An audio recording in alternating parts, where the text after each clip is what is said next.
Dear students, good morning to all of you. आज आपका 8 जुलाई 2021 में KDM सीनियर सेकेंडरी स्कूल के अंदर स्वागत है। प्यारे बच्चों, आज हम आपको 9th SST के अंदर हिस्ट्री का चैप्टर नंबर 3 जिसका नाम है नाथसीवाद और हिटलर का उदय, उसका आपको 3rd क्वेश्चन कराने जा रहे हैं। 2nd क्वेश्चन तक कल आपको करा दिए गए थे। तो देखो, नाथसी सोच, नाथसी में से जो नाजीवादी लोग थे उनकी सोच के खास पहलू कौन से थे, मीन्स उनकी विशेषताएं क्या थी उनकी सोच की, अथवा नाथसी विचारधारा की मुख्य विशेषताएं कौन कौन सी हैं। आंसर है नाजी, जो नाथसी लोग थे उनकी विचारधारा एक बर्बर तानाशाही की विचारधारा थी, मीन्स तानाशाही लोग थे।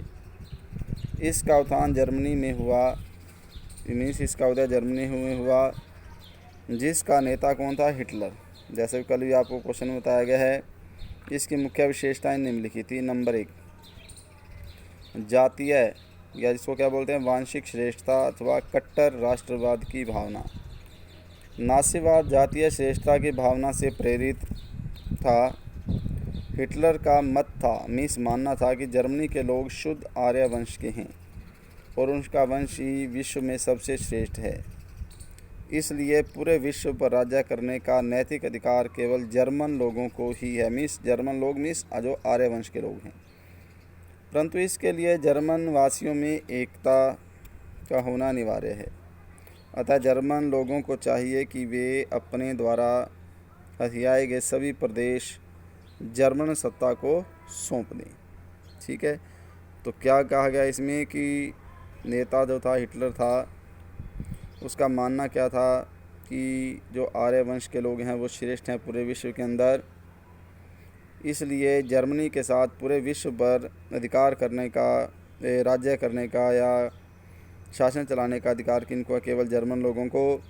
तो इसके लिए उसने क्या कहा कि जो जर्मन लोग हैं उनमें एकता होनी ज़रूरी है आपस में, तभी वो पूरे विश्व पर राज कर सकते हैं, शासन कर सकते हैं। तो ये पहली सोच थी नाथसी लोगों की। नंबर 2, यहूदियों का विरोध। हिटलर यहूदियों का कट्टर विरोधी था। उसका कहना था कि वे स्वार्थी तथा धन के लोभी हैं। उसके मन में जर्मनी के प्रति कोई प्रेम नहीं है। उन्हीं के कारण ही जर्मनी को प्रथम विश्व युद्ध में पराजय का मुंह देखना पड़ा। तो प्रथम विश्व युद्ध पहले भी आपको कई बार बताया गया स्टूडेंट्स, कब से कब तक हुआ था, 1914 से लेकर 1918 तक। इसलिए हिटलर तथा उसका नाथसीवाद यहूदियों का समूल नाश कर देना चाहता था। तो देखो, दूसरा, यहूदियों का विरोध करते थे नाथसी लोग। क्यों? हिटलर क्या मानता था कि जो यहूदी लोग हैं इन्हीं के कारण प्रथम विश्व युद्ध में जर्मनी को हार का सामना करना पड़ा। अतः इन यहूदी लोगों का देश से सफाया कर देना चाहिए, इनका नाश कर देना चाहिए। और ये भी क्या मानता था कि जो यहूदी लोग हैं उनको अपने देश से कोई प्रेम नहीं होता, इसलिए इनका नाश करना ही उचित है। नंबर 3, साम्यवाद तथा लोकतंत्र का विरोध। नासीवाद साम्यवाद तथा लोकतंत्र का विरोधी था, क्योंकि ये राजतंत्र चाहता था, लोकतंत्र नहीं चाहता था।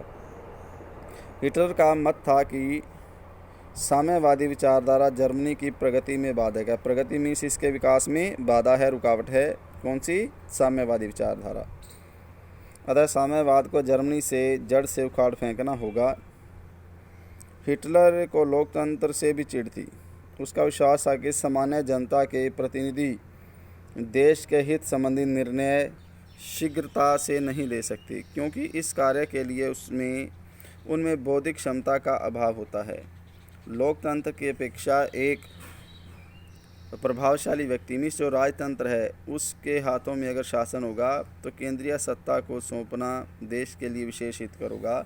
उसका मानना था कि लोकतंत्र और साम्यवाद की अपेक्षा जो राजतंत्र है उससे देश का विकास होता है। तो इसलिए जो हिटलर है वो साम्यवाद और लोकतंत्र के विरुद्ध था। ठीक है, क्योंकि वो मानता था कि साम्यवाद और लोकतंत्र से देश का विकास संभव नहीं है, क्योंकि उनमें निर्णय लेने की शक्ति कम होती है, वो शीघ्र निर्णय नहीं ले सकते। अगर राजतंत्र होगा तो शीघ्र निर्णय लिया जा सकता है। इसलिए जो हिटलर था, जो ठीक है नाजीवादी नेता था, वो साम्यवाद और लोकतंत्र का घोर विरोधी था।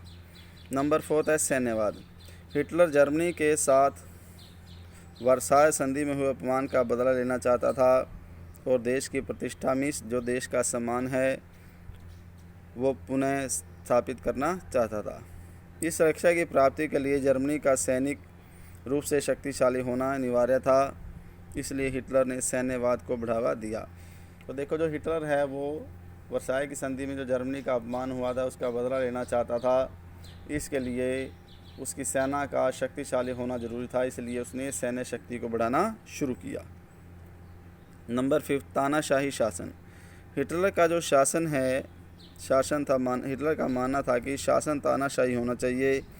ऐसे शासन का विरोध करने वालों के साथ कठोरता का व्यवहार करना चाहिए।